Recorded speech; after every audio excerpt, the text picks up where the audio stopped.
All right. Hi, everyone. This is Chucking Dice here. We're going to start an episode of Co-Operators. Just to let you know, this is a pre-recorded podcast, so this is not live. And I'm just noticing that I put live on the title here, so let me just change that and change it to not live podcasts. We recorded this over the weekend, Sunday, I believe. We went back to Geeky Games and Teas.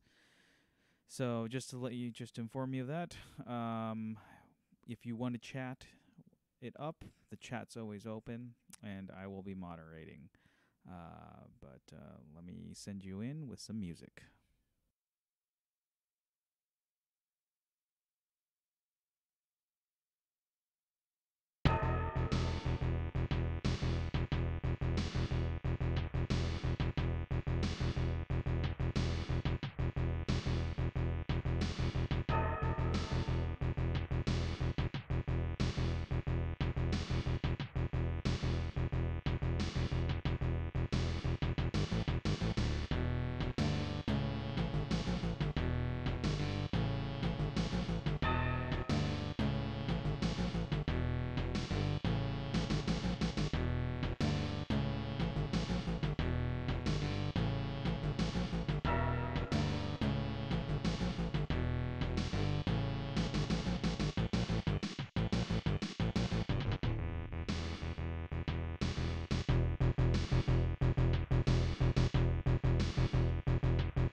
Oh, hold on, we're recording. Oh. Welcome to episode 32 of 32. Co-op. 32. Yeah. I said 32. I knew it was 30 of Cooperators. Yeah, you don't have to yell so much. Oh, God. With me, as always, is Chucking Dice. Oh, actually, we're on location today. With me, as always, Chucking Dice, and I'm Augmented Biscuits. Yeah, we're at Geeky Games and Teas once again. We did a podcast here before, but that was a long time ago, and now we're here again supporting the small-time business. We're actually next to the owner right now, so watch your language. She just waved. It's like being at my wife's in-laws. Chucking Dice wanted to teach me the Star Trek card game, which is... Chucking Dice is very diabolic on this game. Don't ever play it with him. I'm really good at this game. He really shuffles his deck so he gets all classic Trek crew members on purpose. Right. And he starts teleporting Kelsey Grammer everywhere. I created a deck for you. You said you'd play if you wanted to do a Galaxy Quest deck, which I actually created a Galaxy Quest deck. I had actually cards specially made. I mean, I did that years ago, but you're still failing. You're too good at this. Also, Yeah. I've never played card games before, so this is the first time I played any card game. Well, at least you had the sensibility to stop me twice. I mean, that's like the equivalent of like, punching some really huge guy, and then like, or it's that episode of The Simpsons. Remember when Nelson gets into a fight with Bart, and Bart like kind of like scratches at him, whatever, and then like they say, "Hey Nelson, you're bleeding." He's like, "Nah, that's probably his blood." And then he's like, he like sniffs and is like, "You're right, it is my blood." It's like first season Simpsons. No, the equivalent is more like I say, "Hey, look over there," and then I run away. Right. That's what interrupting you is. Yeah. So we're here playing the Star Trek card game. Yeah, We also have a video game review for the very popular God of War, which I've been playing obsessively for a while. A fistful of datas. Yeah. And are we also talking? Well, I finally caught Ash vs. Evil Dead. We might as well talk about that. The finale. Yeah. So what do you want? You want to start off with the card game? Yeah, I mean, if you want That's what we're here for. That's what we're here for. That's what we're doing by the way, right now. again, word advice: never play against Chucking Dice in a card game because he cheats. He does the psychological. It's called strategy. Oh my God! This is why I'm not good at RTS games. Actually, yeah, this I'm is not very tactical. That's a kind of a smart way of putting it. Is that this is pretty much a real-time strategy game, except you don't have to gather resources. That's like the worst part about RTS games is gathering resources. Well, you don't have to do it here, and you're failing anyways. Yeah. Actually, you did floating head things that possessed Reginald Barkley to make the Enterprise super fast so that they can actually go to them. So this is how they explore space. They have people come to them. So they're kind of like... That seems like a roundabout way of exploring space. Well- so they possess people so they can come to them? Yeah, to come to them, and they'll give them like enough intelligence to increase their technology to come to them, so they can actually say hi. It's like that weird friend that you have that doesn't want to like leave their place at all. But they want people to come and visit them? Yeah, we knew people like that. I'm that person. All right. I made you come pick me up in my place. Yeah, but we came over here. That is true. Yeah. And I just imparted more knowledge onto you that I'm Right. horrible at card games. So if you want to give us a general overview. I'm trying to cross my legs. He just kicked me. Chuck and Dice just kicked me. See? Here you go. Co-host abuse. So you want to go over the card game real quick? I know you. This is actually really cool. Chuck and Dice created the Galaxy Quest deck Yeah. just for me. Yeah. Actually, really well done. He's got the real pictures on there. Hopefully, Galaxy Quest rights owners don't sue the. Yeah. sue you. Here's the thing. I'm not selling them commercially. This But is you for told me to give you $10 for the Galaxy Quest deck. $20.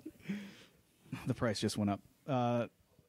The idea is that like I got these made on a I think I was old Yahoo message board, and this guy was like, I can actually get these specially made. I have a contact in I think he mentioned it was China, and Good old China. yeah, he said that he could make any cards. Like, I'm like, okay. So I gave him like a series of cards that I actually created, some cards that other people developed, like based on the newer Star Trek movies. I made some Doctor Who cards that I designed and just sent them in. And like, I forgot how much it was. It was about, I'd say it was about like $20 to $30 for a deck of 52.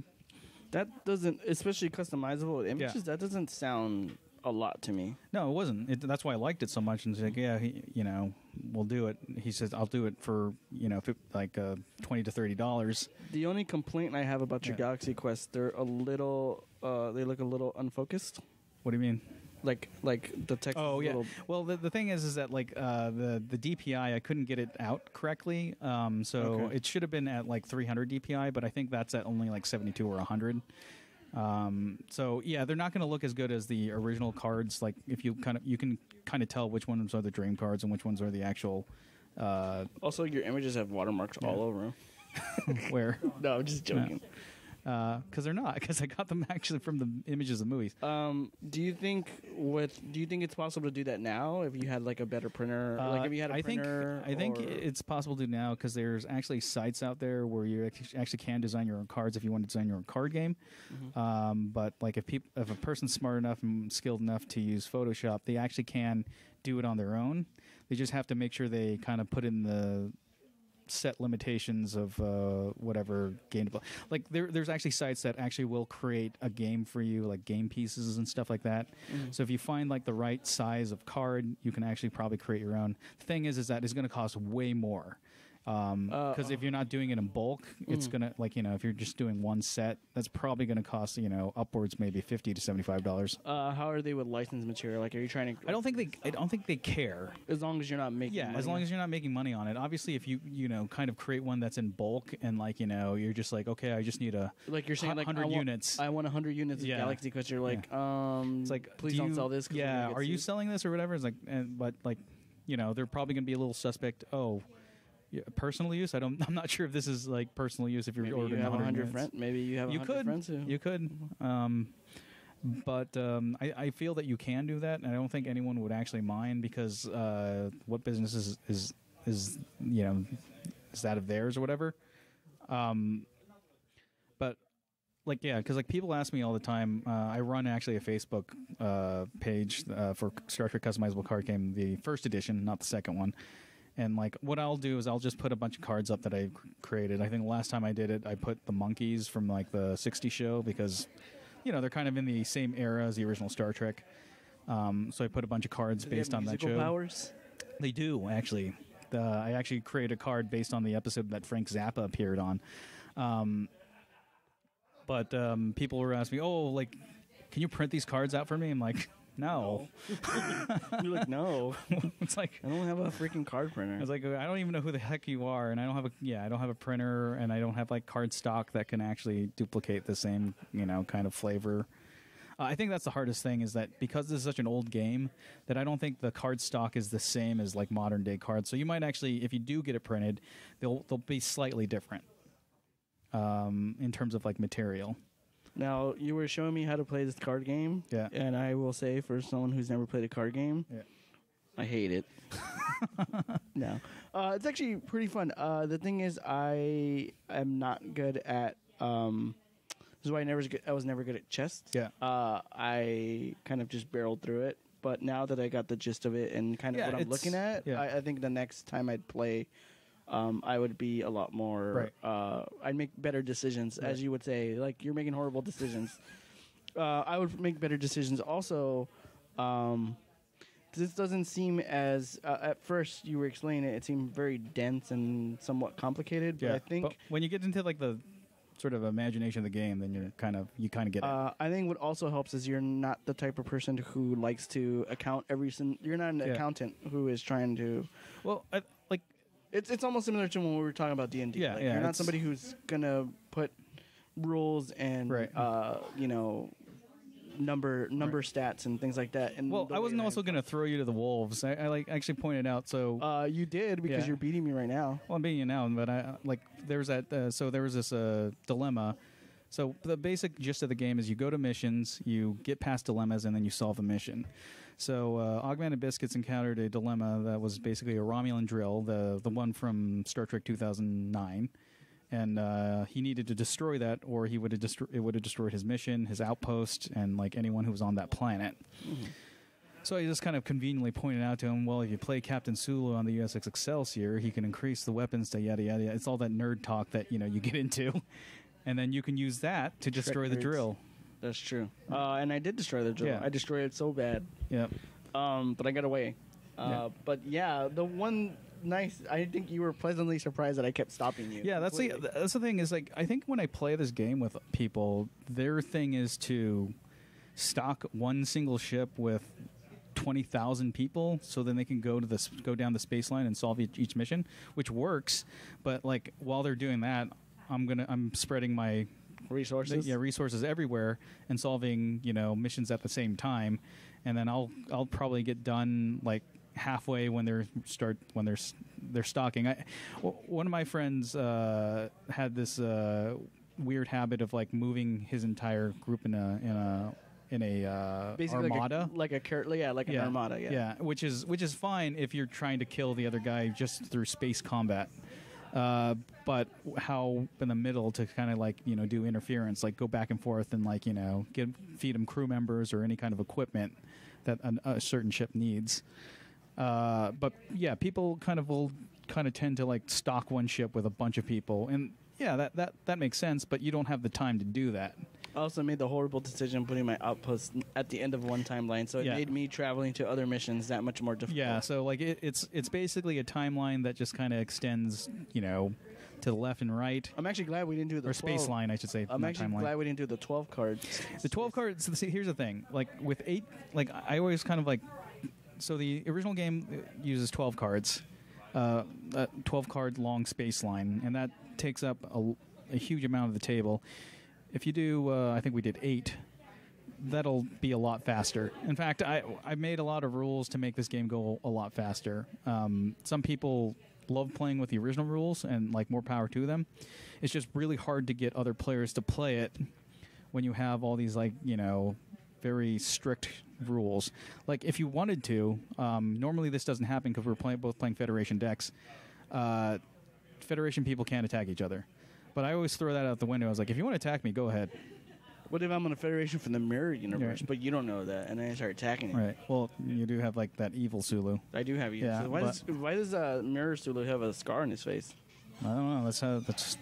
He just has it. He had it in the episode. I like this. Why is the description desires command of both the ship and Uhura? Oh, that's because he tries to hit on Uhura. Mm-hmm. Wait, Mirror Universe or Uhura? Mirror Universe. Well, I mean, normal Uhura in the Mirror Universe, but they mistaked her as Mirror Universe Uhura. Maybe that's when they switch places. It's a good episode. Mirror Universe is so weird. Oh, it's Why great. does Spock have a goatee in the Mirror Universe? Because that's what happens when you're in the Mirror Universe. You get so when you're in the Mirror Universe and you're evil, you definitely want to grow a goatee. Well, you either have a goatee or a scar, or in Captain Kirk's case, nothing. He just has like a shirt with no sleeves. Really? Yeah. So he basically has a cutoff shirt? Just has a cutoff shirt, yeah. That sounds legit. Yeah. So yeah, so far we're having fun. Well, I'm having fun stopping chucking dice. Chucking dice is having fun getting mission points. Actually, I have more points than you. Actually, no, I don't. No, you don't. Because you just did 35, right? Yeah. You just beat the space mission. Yeah, so I'm you at have, 50, don't 50, you? yeah. So I'm halfway there. Oh my god! And I only have 30. Thanks, chucking dice. I did like the "I hate you" card I put down though. Yeah, so that's from the Star Trek 4 where the punk is playing the loud music, and James T. Kirk says, "Can you turn that down?" And he says, "Excuse me, can you turn that damn music down?" And that's when Spock just nerve pinches him, and he just kind of falls on his stereo and turns off. It has the lyrics of the song on the card too. I really didn't want to play that because it said if you have the Vulcan nerve pinch, it would negate it. But you played it on the Bozeman, which I have Spock on the Starship Enterprise right now.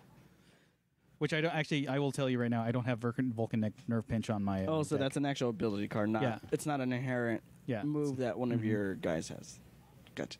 See, that's kind of what's tripping me up. Is like I keep thinking that any little movement it takes one turn. Right. Because that's how tactical RPGs work.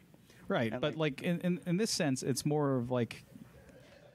That's why I say it's kind of more of a sim because it's more open. It basically is. It's an open. Can we simulate me beating you? Yeah, no, it's not a miracle worker. It's an open-ended like space line. It's an open world basically, and you can just go anywhere, do anything on your turn. You can only do one mission per ship, and that's pretty much the limitations. I mean, the other limitations is that obviously a person can't fly through space. They need a ship to be in. Whatever their but it's like it's no different from like Mass Effect or Knights of the Old Republic. We should make a Mass Effect trading card game, and then when we get to like the fourth game, right, and it becomes really less fun. Or people get annoyed by the ending. People get annoyed by the ending of the Mass Effect 3 cards. Yeah. So far, yeah. So good. Chucking dice is probably gonna beat me. No, I will. See, this is why I never want to play card games with you, chucking dice. But yeah, that's really the gist of it. That's the gist of it. Let's see if I'm gonna make it out of this alive. Right. Actually, I'm probably not. So you played. So yeah, I played God of War. Right. So those of you who know, God of War just recently released. This is a 2018 God of War. Yeah. It's titled as the same as the first one. This is actually a lot of people are saying it's a reboot of the series, but it's just more. It's actually a sequel. It's just a continuation of the series. Though they changed quite a bit. Gameplay is still the same. You're still fight. It's a fighter. You're still fighting. They put more focus on. You don't solve riddles and stuff? No, you solve some riddles, but they put more of a focus on the story and also the relationship between you and your son. So that's what it's about, like you and your son. It's basically it's actually a lot of people are kind of comparing it to The Last of Us.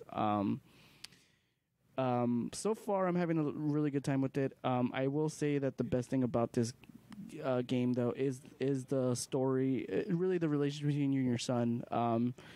As you know, I have kids, so it's I'm a little bit biased about it. Right. So it's kind of really nice to see the story. So you're playing it with your kids and showing them all. No, I actually don't want to play with them. I should not be playing with my kids, but my kids happen to be looking up while they're walking, and so I'll be, fighting some kind of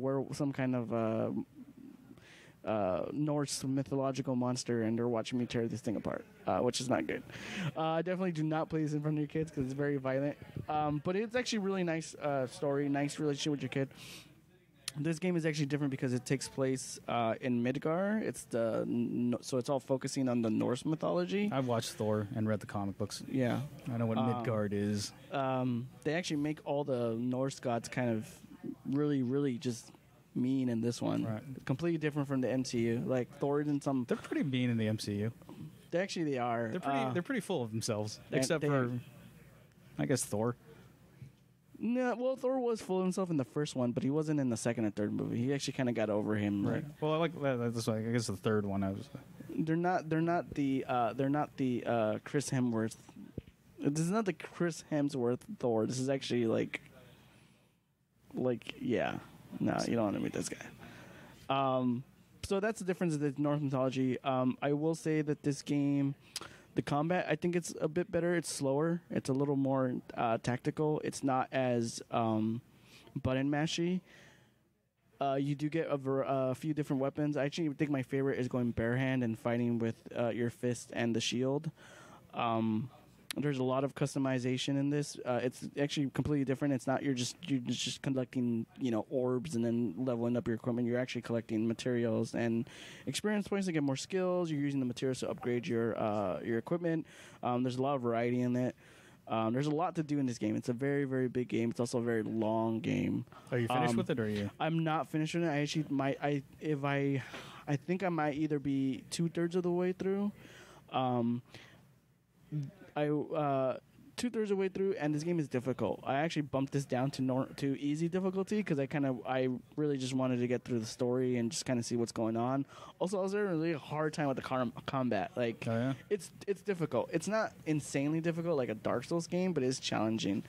The nice thing about the interaction with your son though is, I mean, you played games where you had to have like an escort, like you essentially had another NPC you had to take care of. Like perfect example was Resident Evil 4. You had to protect Ashley. This NPC though is probably one of the better, actually probably one of the top like NPCs you can have in your game because he has a bow, and his arrows do like when you level up your son's bow and arrow and his abilities, he helps a lot. So what he can do is he actually has two different types of arrows. He has one arrow that is like a stun. These are his light arrows, and then his electricity arrows do electric damage. But the light arrows are great because they stun your enemies enough to where they get enough of a stun meter. You can do like a one button finisher. So you mentioned that this is nothing like the MCU, but your son's basically Hawkeye. Yes, your son is basically Hawkeye. So imagine Hawkeye and Thor in Midgar. That's what it is. Right. No, I've read that issue.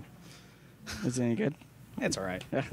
But Hawkeye is, I think he's like 8 or 10 or something like that. Sounds right. I don't want to spoil the story too much, but this, you will, for those of you who, I think a lot of people kind of relate to the relationship between Kratos and his son, or might be limited because of the combat and gameplay. It's a bit difficult, but I think you would probably enjoy like exploration and like the story and things like that. I don't know what a Kratos is. I haven't played any of the God of War games. You don't actually. This is a nice thing. You don't have to. Oh, really? This doesn't really delve too much back into the series. Right. It does mention the series, but you don't need to know the past games. It's actually really good. But I would say gameplay wise, it's kind of early to say in the year, but I say this is probably going to be a Game of the Year contender. Oh, really? Yeah, I would say this and Monster Hunter are really. I think those are going to be definitely Game of the Year contenders. There's still a lot of games that are going to come out, but this has been getting rave reviews all over the place. Like, it's crazy. But definitely check it out. I won't. No, you don't. No, I don't know. I checked out like Clueless Gamer with Conan O'Brien, and he was playing it with Bill Hader. Bill Hader, yeah. I was just kind of watching them play it. Or if anything, watch somebody else play it. Right. Well, that's I think of one of the things I do. Like I just for Monster Hunter, I just kind of checked out my friend's stream or Cotterman's stream basically, and like he was playing it. And like it looked interesting enough. I dig the fact that you can actually make the monsters fight each other and such. But it's like, Jesus, this is so big that I don't know how to get into it. Yeah. It's not like the Star Trek customizable card game. Intimate and small. You just like Star Trek customizable card game because you're beating me. Yeah. You're annihilating me. I'm in the no-win situation. I'm in the Kobayashi mirror. Right. But you have to find a way to win by cheating, like I did. But give yourself all the old generation, the first generation crew members. Right. The original crew members. Whatever. TNG, whatever. The first generation crew members. Because technically that would be, I guess, Enterprise. So we both saw Ash vs. Evil Dead, the finale. We talked about last episode. And we had like our wish that, the ending be a little bit definitive, but it looks like I guess they may have wanted to keep it a bit open ended in case they wanted to go on. Yeah. If you haven't seen it, then don't spoil, I guess spoilers. But essentially, it basically turns into Fallout. Essentially, the ending of the Ash vs. Evil Dead is really the ending of Army of Darkness. Yeah. If you would have seen it's like the bootleg edition. Yeah, it's and he essentially gets stuck. So he goes forward in time. There's an interesting story about that. So when I went to Korea in like 1994, I was like either a sophomore or junior at that time. So I decided to bring a VHS tape of like all the movies that I liked. Just so, in case I wanted to watch them, like, during the downtime. Because, you're hanging out with your, like, relatives, and all you like to do is go one place to the next to chat for, like, 23 hours. You don't have a break. Yeah, so I brought that. And, like, for whatever reason, when I was watching it, it just had this really, like, sort of... I think it couldn't play, and none of the VHS players there could play it because of the speed I recorded it on. But they said, you can rent movies at this place, and they're all subtitled in Korean. So I actually just picked up Army of Darkness, and that's like the first time I saw the original ending. And I didn't know what was happening because wait, this is the first time you were watching Army of Darkness? No. It wasn't the first time because I saw Army of Darkness in like 1992, 93. God, is that old? It is that old. But like when I went to Korea and like I just rented it and I like put it in, I noticed that there was a couple different because I've seen that movie so many times, even up to then. I saw it like 1,000 times because it was my go-to. It got up to points where like they're doing different camera angles, and I just like, what's going on? Yeah, what's going on? And then there's more scenes where the little small Ash is like running around, doing little antics, and they got to the ending where he's stuck in the future. I'm like, what is happening? You're like, is this like a hidden cut I didn't know about? Yeah. And then I like when I got back home and stuff, like I was there for the entire summer. I was telling my friend who was a huge fan. I was like, and this happened. They got stuck in the future. And he's like, he was like, what? Really? And then like this is when the internet was pretty young, so we were trying to find like going through like AOL message boards trying to figure out what cut I saw, and then someone said, I that's an international cut with the original ending that the studio rejected because they didn't like Ash being stuck in the future in this apocalyptic world, and like he's like in England too. Yeah, and like basically he's like got a massive beard because he's been asleep for that long. That's one thing I never understood. When he goes back in time. Yeah. Well, that's a wormhole that he goes through. It's a time rift that the Necronomicon opens. Okay. So, which actually makes sense if you think about the way Robert Zemeckis explained time travel in the Back to the Future is when you're traveling through time, you're not traveling through space. So you can't just end up in you're in Hill Valley of 1885, not Sacramento of 1885. But definitely in the Army of Darkness one, you are traveling through space. Well, the first time he goes back in time, it's through a rift at the Necronomicon. But then when he travels in time, he's still in England. Well, he's like, but he sleeps and he sleeps. Yeah, he's dropping him, and so he's got massively long fingernails and like all this hair and beard, and then he sees that he basically says, "Oh dear Lord, I've slept too long," and then starts laughing, I guess, because he's going crazy. Yeah, which I was never, it was cool to see that, but I was never a big fan of the ending. I kind of dug the ending where he's a smart and hail to the king, baby, and that quote. So like, fast forward to Ash vs. Evil Dead. You like the ending of that? I like the ending because it's a little bit more satisfying because because like he wakes up in the future, but it's more he's cryogenically frozen. He finds out that his hand's like more advanced, like it's not like that sort of Radio Shack look. It looks like the hand. The hand reminds me of. Empire. Yeah, Empire. When he gets his hand, because you can see the like G. Yeah, you see the little servos and all that stuff moving.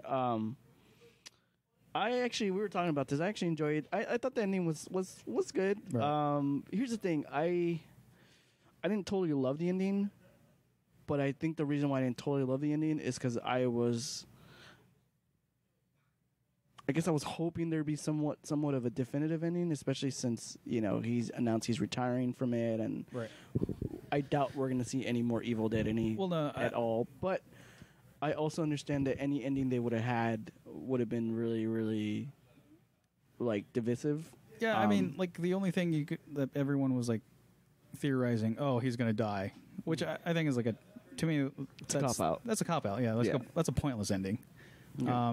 He's gonna die and stop evil. I'm like, well, evil's not gonna just disappear. And also, you can never you couldn't have him die off. Right.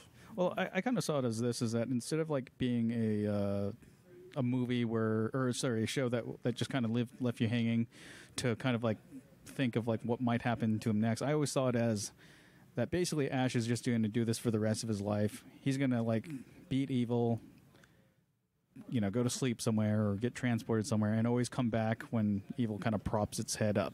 Mm-hmm. The other thing is that I'm not sure, but I think like if you see that computer readout, he's like asleep until like the 26th or 27th century. Mm. That makes him pretty close to, I think, when Jason X takes place. And it's already known that Earth is a wasteland, and that there is an Earth 2 and such, where, all these other, humans are so you think they'll tie it together? They could tie it together? They could. Like, I mean, it could be all fan fiction or like a terrible comic book or something like that. It's fine. It won't pick it's up. Okay. Yeah, it won't pick up. So yeah, that's why I always kind of see it as like a possible crossover, but like obviously not on celluloid or on video or anything. Nobody likes Jason X too. This could make it cooler. That's true. Yeah. I thought I did agree though with what Hearn had said, which was it's a very Evil Dead-ish ending, which is true. It's very spot on. But I think overall, it was good. It's just kind of disappointed that he's not going to play Ash anymore. He's old, yeah, he's old. He's getting to that point where he's like, I'm sure he's basically tired. It's funny. I kind of feel he's probably gotten to a point like how Bruce Boxleitner got with Tron. Is he's older. It's kind of been like an up and down thing with the character. People have promised things. People have told him like, "Oh, get ready, you're gonna play it again." He's like, "Yeah." How dare you compare Bruce Campbell with Bruce Boxleitner? They're my two favorite Bruces. Boxleitner, Scarecrow, and Mrs. King. Why you gotta hate on Bruce Boxleitner? Because he's a terrible starship captain. Who hurt you? Who hurt you? Babylon 5 did. I would imagine you like Bruce Boxleitner because he's also related to Bruce Greenwood, Captain Pike. Actually, I don't think they're related at all. They're all Bruces. I'm gonna get all the Bruces together and just hang out. Right. Bruce Willis. No, not Bruce Willis. He's still grumpy. Yeah, he doesn't want you around. Bruce Willis seems like a guy who's just like, super annoyed with anyone doing anything around him. Well, it's kind of weird because he used to be a comedian at one point. Really? Yeah, he was a comedian before he was an action star. Yeah, because he was a comedian and then he did moonlighting. And then someone, I guess, was like, McTiernan saw him and said, like, he'd be great as an action star, like less assuming and stuff. Because that's sort of like the start of that, like, sort of unassuming action star that I think, what was that movie? Batman kind of capitalizes on as well. And that's why we have like Michael Keaton. Well, that's why most former comedians, because Robert Downey Jr. was on SNL. Yeah. Oh, he was, huh? Yeah. I forgot. It was during the 80s, during the... How long was he on SNL? Like a year. He was on there with, who's that guy from Breakfast Club? Judd Nelson? No, the nerd kid. Oh, Anthony Michael Hall? Yeah. I didn't even know those guys were on there. They did sketches together. They weren't very funny. SNL's... Your foot is right underneath my chair. Sorry, okay? What are you doing here? I didn't even know those guys on there. I know Eddie Murphy was on there. That's all. I mean, Eddie Murphy, obviously, that's a perfect example of a... I never found SNL that funny, honestly, to tell you the truth. Yeah, but... Although I did like this one with... we wouldn't have gotten those great movies like Tommy Boy and Ladies Man. Black Sheep. No, the best... Actually, I do like Tommy Boy and Black Sheep. I do actually like Tommy Boy. I think the best SNL movie, though, has to be MacGruber, hands down. I will actually agree with you, because when I saw that, I was cracking up. Yeah. Like... My favorite being because I'm a huge fan of the WWE. Yeah. And like they're all in there as the Crack Commando team. Big Show, the Big Show one. The one he goes and talks to the Big Show. I actually like that. What's great? I forgot. Val Kilmer's so good in that movie too, though. Well, yeah, he's so good in that movie because like you can tell he's just having a lot. he probably enjoyed being on there because you can tell he's enjoying it. Like, well, the one line that he says, like, "Oh no, I got together all my commando buddies together, and they all died in a car explosion." Well, that happened to you too? Yeah, that was great. That was like my favorite line. He's like, "No, because I'm not an idiot." That was great. It's weird with Val Kilmer. You can tell when he's like totally uninterested in something, and when he is. And Batman Forever, man, he's totally uninterested in that. Well, that just wasn't a great film. I know. I look back and I'm like, wow, man, those Batman movies. Well, people like I remember people saying, "Well, at least Val Kilmer's a better Bruce Wayne than Michael Keaton." I'm like looking at like I don't agree. Yeah, I don't agree either. Honestly, I don't agree with that sentiment. Right. It's weird with the Batman movies. I think the only ones I still go back and enjoy thoroughly are Batman and Batman Returns. Because I've revisited the Nolan trilogy and I don't really dig them as much as I used to. Well, you need honestly. Like 5.5 hours to watch like 2 of them. That's true. They are long. Yeah. I mean, honestly, I just go back and I don't enjoy those movies anymore. It's weird. I think that's actually how I am with a lot of Nolan stuff. Is like I go back. I won't say that about Memento because I've never seen Memento, but like the Nolan movies, the Nolan Batman movies. Because he has memory problems. Yeah, I know. I get it. The Nolan Batman movies, and I will say that Inception as well. I go back and I just can't. I can't do that. I didn't like Inception when it came out theaters. I never saw Dunkirk, but I refuse to watch Dunkirk based on principle. I hear it's good. Yeah, I guess. I just love that. I remember when Dunkirk came on and I was like, "Oh, I'm watching Dunkirk how Christopher Nolan intended," and they were watching it on like. On an airplane TV, flying somewhere, or somebody pulled out a iPod. There was like an iPod Nano, and they're like watching on the iPod Nano. This was after Nolan basically said like he would never make a movie for Netflix. Yeah, because he hates the fact that people are watching it at home, and it's like movies are meant to be in the cinema. Basically, he got really film student-ish. I agree to a certain extent. Yeah, I think some films are better in the theater. Although, like Tangirl. Which one's that one? Oh, that's Malcolm McDowell. Yeah. But what? On the cusp of Demolition Man and Judge Dredd. Demolition Man. I like Demolition Man. I actually like Judge Dredd too, only because it's so bad. I'm not a big fan of Judge Dredd. Like it's hard for me to get through that film. I just kind of fast forward to when they say law like 9,000 times. Yeah. I like when Ron DeSantis says law. Yeah, yeah, that's great. It's very menacing. That's like the best part. I know. Don't forget Lawnmower Man. Remember Lawnmower Man? I remember Lawnmower Man 2, Job's War. Oh, that was so bad. God, that's such a bad movie. First of all, that's the greatest one ever. I don't know. It's the reason why we have VR. Sorry, my phone's going off. Lawnmower Man is not the reason we have VR. Yes, it is. No, it's not. Yeah, it is actually. Like, what is then? Yeah, so Ash vs. Evil Dead was good. I don't know. I mean, do you think they'll even come back? Do you think they'll revisit the series? If they are, they'll probably do one last movie or something like that. I honestly think that Bruce is like, okay, I gave you because there's like 10 episodes each season. There's been 3 seasons, and that's 30 hours of I guess half hours.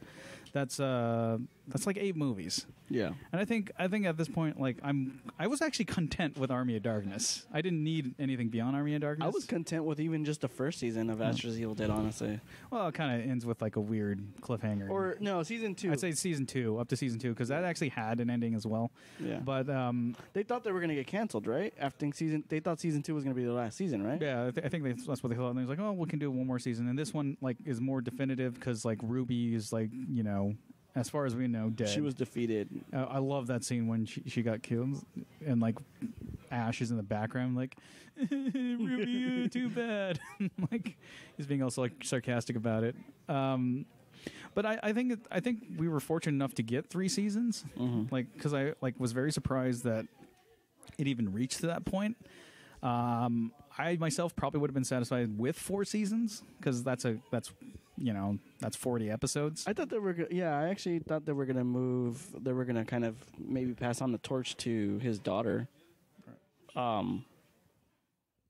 That's what I was thinking, that they were going to use the series as kind of a way to pass the torch on to somebody. That would have been terrible because there's no point for me to watch it then. That's true. Because like the actual show is called Ash vs. Evil Dead. I don't think it would get very far being called Brandy vs. Evil Dead because, first of all, it's a character they introduced that season. If it was maybe Kelly and Pablo, maybe, But maybe they train her. Maybe, but really that show only works for one reason. It's Bruce Campbell. I liked his dad. His dad was hilarious. Oh, Lee Majors? Yeah. His dad's so hilarious. Well, I just like him hitting on people and stuff is so funny. I'm just sad that they got rid of Chet. Chet, his friend. Chet Raby. Well, they brought him back as Henrietta, which I thought was really cool. On Henrietta, when they go back in time, he played the original on Henrietta in Evil Dead 2. In the cellar, someone's in my fruit cellar. Someone with a fresh soul. Yeah. Oh. And I'll say that like he played that role like 100 times better than he did during Evil Dead 2, and that was a lot more menacing than it was in the second Evil Dead, because he didn't really have many lines, other than. During the second Evil Dead, they basically say that it wasn't him. It wasn't him and like his group of friends. It's just him and his girlfriend. They did, but like that was the only reason they did that. So how this is all laid out is that the reason why they couldn't like reference the first film is because they didn't actually own the rights to their own film. So what they did was they did sort of like a recap, which is trying to tell this entire story of the first film. That's why he doesn't have any friends or whatever. Mm. Obviously, when you watch the television show, he makes references to both movies. Mm. Like, there's even a really funny scene when he goes back in time to look for the Necronomicon. It's like, it was supposed to be right here on this desk. Or did me and Scotty find it downstairs? Because that's how he found it in the first film. Mm-hmm. So, like, Bruce Campbell kind of puts it down like, look, we only did that just so we could bridge the gap. Which is kind of the same thing with Army of Darkness. Yeah. They didn't have the rights to Army of Darkness until almost when season 2 started, right? Yeah, end of season 2, I think that's when they got him back, and that's when they made heavy references. But what he says is that this is what you do. You take the end of the first Evil Dead, and then you tack that on when, like the force or whatever hits him. His hand. And then when he's thrown through the trees, that's where Evil Dead 2 starts. And in some ways, they did that in Army of Darkness because they actually reshot a lot of the scenes with Linda with Bridget Nielsen, right? Is that her name? Bridget Fonda. Bridget Fonda, not Nielsen. Was she Linda in Army of Darkness? Army of Darkness, yeah. Huh. It's weird. I know. Because she has shorter hair than the woman. But they did. But when they made when they kind of called back to it in Ash vs. Evil Dead, they made it the person, whoever was Linda in the second film. Gotcha. With the kind of longer curly hair. But yeah, that's like the weird sort of continuity of Evil Dead. I myself think it's because of all the time jumping they did that just kind of made it weird for Ash. That's why he had that thing like it was supposed to be on this desk, or was it downstairs with. I just like how when he's driving, is it when he's pretty much getting ready to like fight, right? He's drinking in his car and eating like chips. Like what I think is cool about that is that like in I guess you could say horror movie lore, I think this is purely done by Scream, is that like the idea is that if you drink and like or whatever have sex or whatever, you'll get killed by the killer. So Ash is like sits outside of those like rules. So he constantly drinks and like does questionable something. He smokes weed. Basically, and he's he goes driving. Against the whole like purity. Of, the purity of thing, because he knows that he probably can't die. Yeah. Because of that, but which I think is good. I think is great. I think it kind of makes things less boring. Yeah. I don't like when people like don't like horror movies because of those tropes. It's like, well, you haven't seen Evil Dead before, then. Yeah. Sounds really boring. But anyways, did you want to talk Avengers? I mean, well, we're in like a room full of people that probably either has seen it or hasn't. I won't spoil anything, but I thought it was really good. Yeah, I actually talked to a friend. He checked out of the MCU, I think, after Age of Ultron. Right. Age of Ultron really soured him to the MCU. I don't see why, but okay. He just thought it was a boring movie. That movie offended me so much. He wasn't like offended. He just found it really boring. He kind of had a kind of like. Well, yeah, but like you look at any kind of movie series. There's always going to be a movie that's going to. He fatigued, and he was like It wasn't like something he went out of his way to watch the movies. Right. But he watched Infinity War, and he thinks. He he told me that's his favorite movie so far, and that kind of made him interested. So he didn't see Civil War or Winter Soldier? No, he saw Winter Soldier. I don't think he saw Civil War, but he said when he watched Infinity War, it kind of piqued his interest again to go back and watch the movies he missed. Right. So he went back and he watched Doctor Strange. He watched Guardians 2. He still has to go back and watch. He really enjoyed Thor 3, but he's got to go back and watch. I think he's going to go back and watch Ant-Man and Civil War. I told him he would probably enjoy Ant-Man. But, Civil War is kind of a keystone there, though. Yeah, and I was kind of like, you don't watch Civil War? And he's like, no, I'm going to go back and watch it. But for him, he's one of those person that doesn't really care about spoilers. Right. And kind of watching things out of order or whatever. It doesn't really matter to him. Right. But yeah, he's interested in going back. So I'm looking forward to it. Who knows when I'm going to watch it. I'm doing my best to avoid any kind of spoiler. Right. But it's really difficult. I mean, I'm sure another week people will stop talking about it because Tony Stark is actually Peter's father, and they discover that. Yeah. Does Thanos put the glove on and then gauntlet? Does he put the gauntlet on and then basically turns into Hellboy?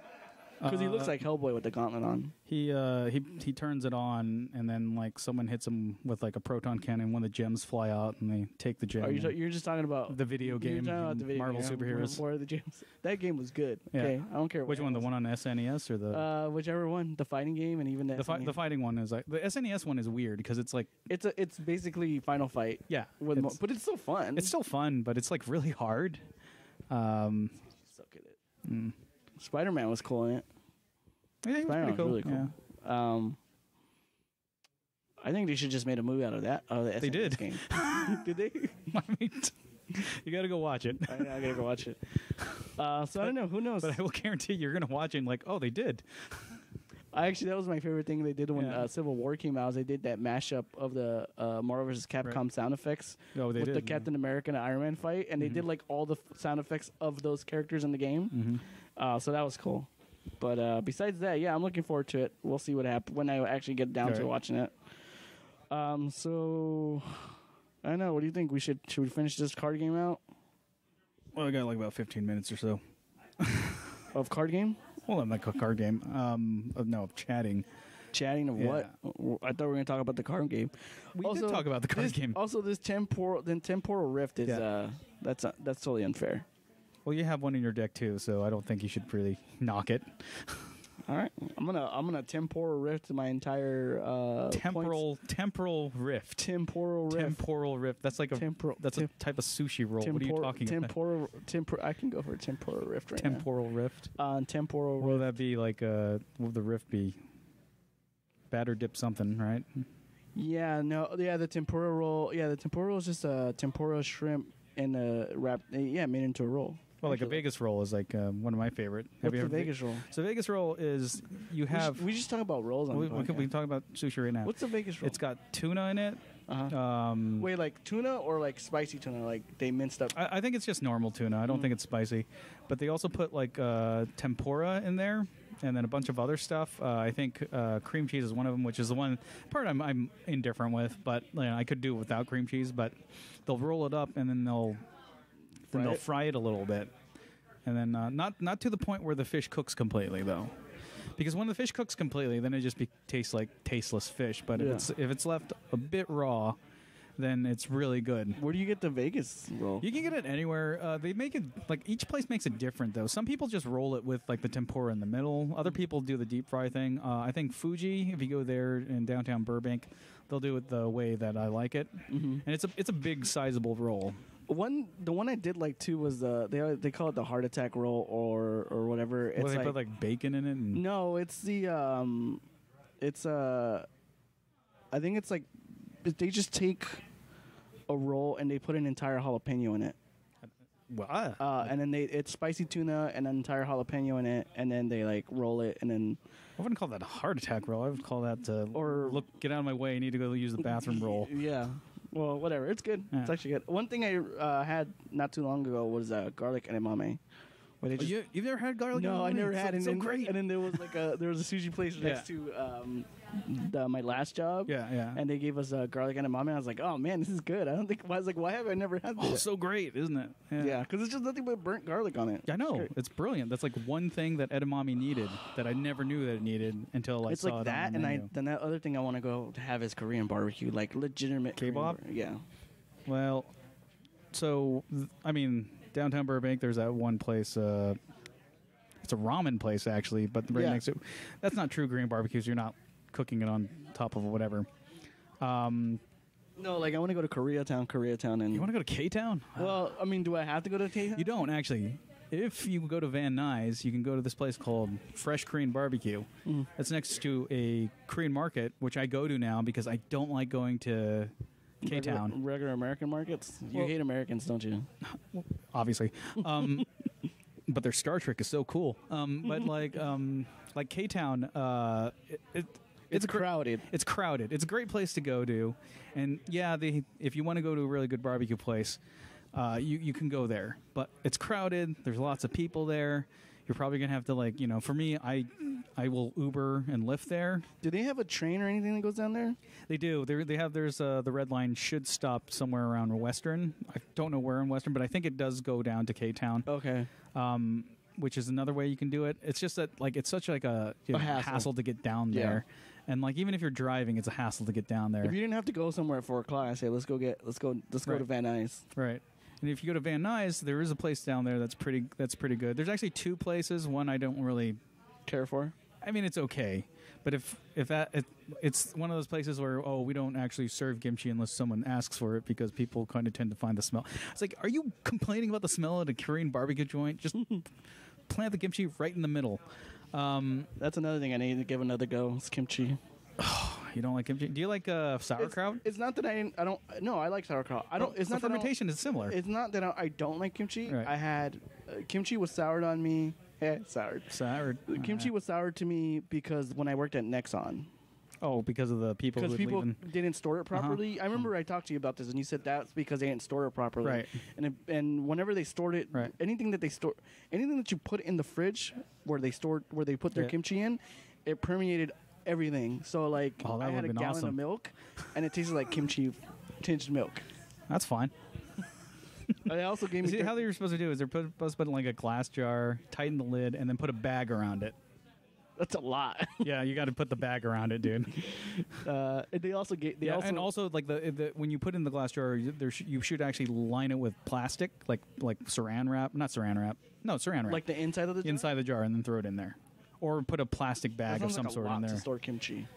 Do you want your milk to taste like milk, or do you want your milk to taste delicious? I want it to taste like. I hate you so much. See, you said it again. That is true. Yeah, you said it again. Can you just give me that card? You're just going to play this card ever, and then I need to. I need Anthropology Youth and no music present to get past it. I'm gonna call the company to print me out about 5,000 of those, and those are gonna be pretty hard. Okay, so those are gonna be my business cards. Here's a little tidbit on Decipher, the guys who created guys and gals that created this game. Decipher's out of business because they had a lot of infighting, and because I guess one of them was just hardcore taking the funds and using it for his own purposes. So you mean he's embezzling? Yeah, he was embezzling a lot of money. And this card game made a lot of money back in its day. But because of all this happening, they basically had to close up shop. They lost the Star Trek license long ago, but I think the last time this place was open was maybe 2006, 2005-ish. And their website, if you go to it now, Decipher.com, it keeps on saying that, we're changing the face of how to host a mystery because they used to make those games. But that update was probably done in 2007 and hasn't been updated since. So yeah, this company's down the drain, so you won't be able to find that. I'm just going to photocopy that card. That would be my business card. And just I hate you. Yeah. You're just going to look at it and what is this? What is this from? I also got weird looks when I would take their rice. They had 2 huge rice cookers full of rice, and they would, that was for their lunch every day. Yeah. But there was so much rice, I would be do you mind if I get some for my lunch? And they'd always would stare at me as I was getting rice. No, they were probably happy that someone was getting... Oh, okay. So why did they try to stab me? Huh? They tried to stab me with their... Oh, there's probably other reasons. Oh, okay, that's true. I did. Probably the kimchi milk thing. I did throw their kimchi out. Right. That's why they did it, dude. Exactly why they did it. Right. If you ever did that to me, you'd get the death stare. You already give me the death stare all the time, right. Especially when I pulled out your Dr. Lazarus card, and it was all frayed. Like, you blamed me. What's your By fault? the way, you need to fix your Dr. Lazarus. I know. Like the dream cards kind of have that problem, is that they fray easy. Actually, this one's not a dream card; it's just kind of bent. But yeah, these cards are over like 20 years old, so they're like the Ash vs. Evil Dead of cards. Yeah, they are the Ash vs. Evil Dead of cards, and they end with a open-ended ending that possibly could cross over with Jason X. Actually, that's hilarious too, because on my site, I did actually on Friday the 13th, I created 13 Friday the 13th cards. And I don't think a lot of people were into them because only like 2 people kind of commented on them and then liked them. One of them was my friend Tim Bauer from Canada that I grew up with in Kansas. Mm-hmm. People love the Monkeys cards, though. People love the Monkeys. Why do people love... They didn't even play their own instruments. They did, actually. They did? Yeah, Peter Tork and Mike Nesmith were both... they're both knowledgeable in music. Mickey Dolenz actually ended up learning how to play the drums, but if you kind of watch him play the drums, he's not doing anything that's very, I guess, skillful. But he had to sing at the same time, too. And Davey kind of just plays tambourines and maracas. That doesn't really take that talent. Is this your first gen? Oh, this is it, right? Oh, you looking at it? Yeah, that's it. Do you have pictures of the Jason ones up here? Yeah. It's the second. If you look at the monkey ones, go to below it. And have you ever made a H.P. Lovecraft ones? I haven't made those. No, I've created Futurama. And I was actually going to print those out, but that guy who was printing these cards had to stop because he got a cease and desist order from someone. Oh, really? Yeah, I don't know if it was from Paramount. I'm pretty sure it probably was from Paramount because people were making these cards, which I don't know how it got to them. But the only way I could think of is some fan says, "Hey, this isn't fair," which kind of makes me question why are you exposing him? He's not making a ton of money on it. They exposed Jason? They showed Jason without his mask? Yeah. I don't remember that. They did it in part 3, then again in part 4, and then once again in part 7. Technically, somewhat in part 6, but I like that you made a Friday the 13th, the game, interrupt error. Oh, the one where, when you play the game and all of a sudden you're just kicked off.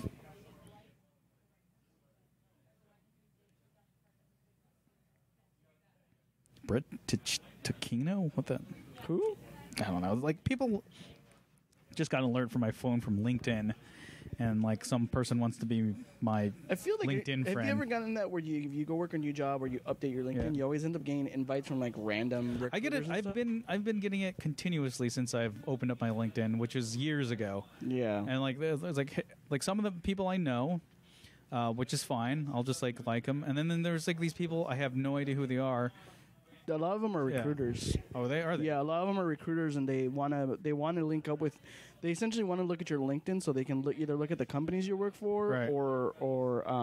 So I should be saying yes to all these. Look at the people who you know, so they can send them messages. They're just recruiters, honestly. Oh, that makes sense. I get a lot of recruiters who are like, "Hey, blah blah blah," and I was like, "Nope." Also, it's fun. Anytime I've left a job and gone to a new one, I always get. People at my old job who are looking to see where I went. Oh, really? Yeah. I actually got that a lot when I left my last job. They were looking at my LinkedIn because they wanted to see where I went. I get some people that from my old work, and they'll try to friend me, but it's people that, let's say, have been shunned by a lot of other people, and it's I kind of don't want to friend you right now because you're really unpopular. I mean, I know you shunned me. Right. On LinkedIn. Yeah, I know, several times. Yes, and I keep messaging you. Can you take a hint? No. No? Okay. All right, we're almost at an hour here, so. All right. So that's it for our show? Question mark. We should leave our show with the open ended like Ash vs. Evil Dead. Right. Wake up in the Fallout future. With oh man, how awesome would they be? Made a game out of that. You're banning deadlights, but in a post-apocalyptic. Running over people with that that modified, I think, Royale 73 car. I think they should make a new Evil Dead game. Delta. There was. I think they should make a new Evil Dead game, but they should make sure it's not horrible gameplay. I don't. Here's the thing. I think. Like back then when those video games came out, the Evil Dead video games, we talked about these before. They're not very good games. No. Like, you said they were very difficult. They're very difficult. The third one I would say would be the best out of them, but to me it wasn't a good game anyways. No. But now we have like this sort of that was during that weird period where people were trying to just kind of get into commercial success and stuff like that. They're trying to make the next Resident Evil. Now that we're to a point of where we understand some of our licenses, maybe like if a person did decide to make a game, they may actually make it good. But like the only ones I've seen are like Evil Dead Defense Towers, and I don't like Defense Tower games. I'm curious what an Evil Dead game would look like. Like it would have to be. I mean, obviously it would be. Like I'd have to be really good, like gunplay and gameplay. But I hope they'd be able to kind of strike a balance of like horror and humor. I just want a turn-based RPG. Why? Why would you say that? Because I want to slick through like different menus. Nobody likes turn-based RPGs. Not even the Japanese like turn-based RPGs anymore. I know, they're all dumb. Yeah. Why do you hate the Japanese so much? Because they don't like turn-based RPGs, and they're the greatest. It's because they took everything from Korea? I think you could make a turn-based RPG out of it and make it really good. Just have to like really figure out what makes the game, or at least the movie, exciting. Actually, you know what would be cool if they made an Evil Dead game in the vein of Dead Space, but it was a lot more humor. Like, you know, when we're playing Dead Space 3, and we were seeing all that weird stuff. I was seeing all that weird stuff as Carver. Yeah, they should do that with an Evil Dead game, but don't make it as like. They'd have to try and make it funny too. Like, you know, you see a toy soldier, and toy soldier would be like looking at you, and then you turn around and like poke you in the eye or something like that. Like, or the little doll thing from the first season. The Ashy Slashy doll. Right. No. The one from the first season where it's like a little, I guess like it's like a kid's doll or whatever. It's a little girl, and she like claws at like Ash's like nose and stuff. I don't know. And he like throws it on the ground, and then that's when Pablo comes in and smashes it. Oh yeah, that's right. That's right. And then one of the powers should be having the Ashley Slashy puppet. That'll be a trophy. I still want that puppet. All right, we should probably. I got to get out of here. Okay. All right. So that's all the show we got. Thanks for joining in. As always, come to Geeky Games and Teas. Yes, come to Geeky Games and Teas. Where the tea flows endlessly. Is that what they're... I don't... Sure? Yes. All right. That's the new motto. But yeah, check it out. They got a lot of great games here. They got a lot of good spaces. Really good space if you want to throw any kind of get-together. If you don't have any space in your house, I know we both live in apartments, and we're very limited on space. You have a small apartment. I have 2 kids who have so many Legos and toys. And yeah, putting down game pieces that are... choking hazards. Oh no, no. My youngest son will definitely eat everything, and but yeah, check it out. Believe me, I've tried. But yeah, are we? I think what? Yeah. Share, like, and subscribe. I don't know. You end up doing all the end credits. Jesus Christ! Hold on a second. Oh my God. All right, if you want to follow us on Twitter, it's at Incognite Bro for Augmented Biscuits. See, this is what you do. Because his name cannot match his actual Twitter handle, or at Chucking Dice. You can also check us out, obviously, on YouTube, where we're going to probably be streaming this tomorrow. Maybe I say tomorrow, but there's no content. I'll be streaming this, obviously. You probably are listening to this on a stream, but it'll later on be part of the library of YouTube videos that we have. Check out Chucking Dice's trading card Facebook. Yeah, just look up Star Trek: The Customizable Card Game First Edition, and if you see one with Leonard, there's like 3 sites like this. If you see one with Leonard Nimoy as like a card, that's mine. I think the one I searched for had the monkeys now. Right. Oh, yeah. I think the one I'm looking. When I looked it up, yours had like. Well, the profile picture's still. Oh yeah. Nimoy. Okay. Yeah. Go for the monkeys cards. Yeah. Basically, it's with the monkeys. I was a fan. Sue me. But yeah, like, check that out. And that's it. You have anything else? No. All right. Shout out to Vic, who's probably the only one listening to this. Thank you, Vic, for being a loyal listener. I think we need to have a Vic appreciation episode. We're gonna do next episode. We'll just do an entire episode about Vic. We dissect all of Vic's comments. We'll go through our. You need all five of them. Well, no. He makes a comment on every video pretty much. Actually, that's true. So we'll take a look at his comments and we'll talk about that. Next episode is gonna be a Vic episode. That's true. All right, be ready for that, Vic. All right, thank you. Thanks.